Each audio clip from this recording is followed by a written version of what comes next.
To paraphrase a message I received, I have shoulder and back injuries, so I've been seeing a massage therapist for a year to help me with them. This last time I went, he massaged my shoulders and back like usual, then started rubbing my clit. I told him that made me uncomfortable, and he stopped, but now I don't know what to do. Other versions of this same sentiment are, I told him I wasn't gonna have sex with him, but he could spend the night, and then I woke up with him on top of me. Was I raped? Or I was walking and someone grabbed my crotch. Does it matter? For anyone who has these experiences, this is my response to the author of the first question, which I hope brings relief to the rest of you.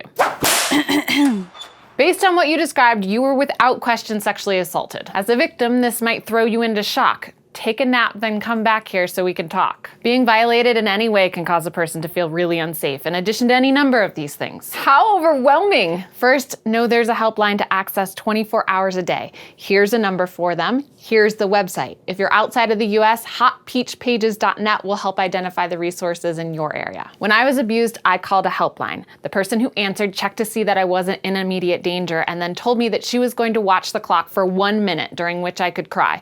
I started off thinking how rude that my breakdown was being timed, and then I realized how desperately I needed that cry to happen, but also to end. I blasted out my tears without feeling like I couldn't stop because someone was there to stop me. I don't know that this will be your experience, but I do know whoever it is will be a great sounding board for your concerns and confusion. They'll help you sort out the next steps too. Let's acknowledge that this situation is really annoying. You didn't do anything wrong, it's not your fault, and yet you're responsible for all this extra self-care, like watching this video and asking for help. An ally is someone who is with you to deal with these annoyances, someone who can help you with other resources, step in when you need a moment, and make sure you're being heard. This could be an acquaintance, best friend, coworker, neighbor. For me, it was a roommate. There are actually people trained to give this kind of support to victims of sexual violence. They're called advocates. The hotline I recommended can help you connect to a local office for crime and sexual assault victim advocates who will meet you and guide you through the whole process. They'll totally respect how you want to proceed. They'll explain the systems available, and they'll completely listen to what you're afraid of and what you need. If you decide to report what happened to the massage licensing board, the police, or if this were at a school or workplace, it might be the dean of students or human resources,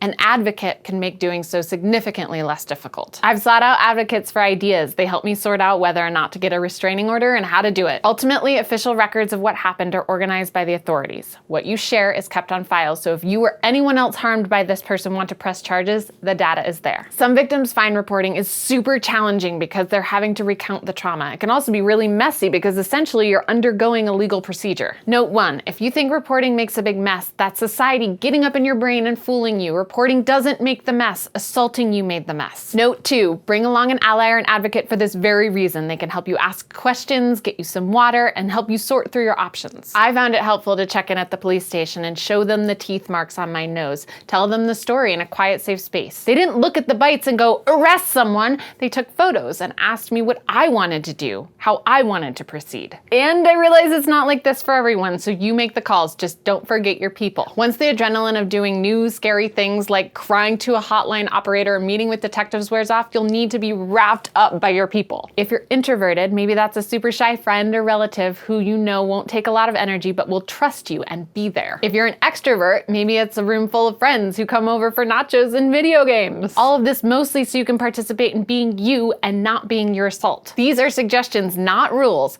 Every situation is unique and your comfort with resources is undoubtedly going to vary. For those of us who get to help you, we get to. Your people, the police, advocates, and allies can be a big old system that will tell you, you were assaulted.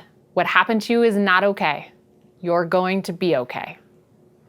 There's a channel which delves into this topic more completely called Engaged by Uplift. Please subscribe to them, to us, stay engaged, and stay curious.